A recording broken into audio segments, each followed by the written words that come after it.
આગળ સમાચારમાં વાત કરીએ તો રાજકોટથી સમાચાર સામે આવી રહ્યા છે। કહી શકાય કે રાજકોટમાં કોરોનાને લઈને મહાનગરપાલિકા સજ્જ જોવા મળ્યું છે।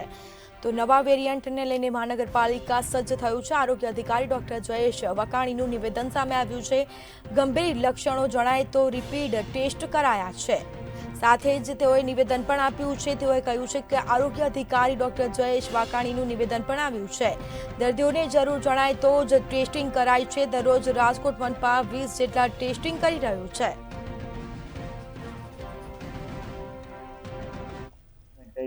આરોગ્ય શાખા દ્વારા વિવિધ પ્રકારના આરોગ્ય કેન્દ્રો છે ત્યાં હાલ જે છે રેપિડ ટેસ્ટની સુવિધા છે ઉપલબ્ધ છે।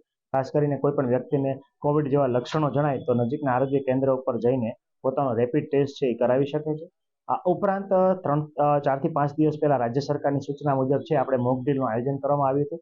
એ બાબતે આપણે જે દવાની ઉપલબ્ધતા, ઓક્સિજન કન્સન્ટ્રેટર ઉપરાંત રેપિડ ટેસ્ટ અને આરટીપીસીઆરની જે કિટ છે એની અવેબિલિટી ઉપરાંત તમામ સ્ટાફની છે એ ચકાસણી કરીને લોકોની કોમ્પિટન્સી એટલે કે લોકોની કેપેસિટી મેનેજમેન્ટ કઈ રીતે કરી શકે વગેરે બાબતે છે એક મોક ડ્રીલનું આયોજન કરવામાં આવ્યું હતું।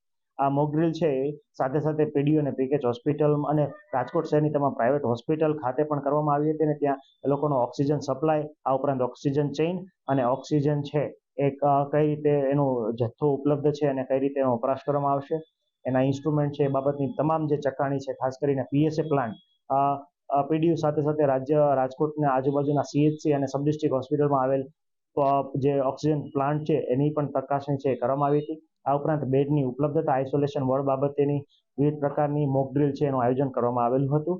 હાલ જે છે આ 2 દિવસથી જે કોવિડના ન્યૂઝ છે એ નવા વેરિયન્ટ બાબતે રાજ્ય સરકારની કોઈ સૂચના નથી મળી।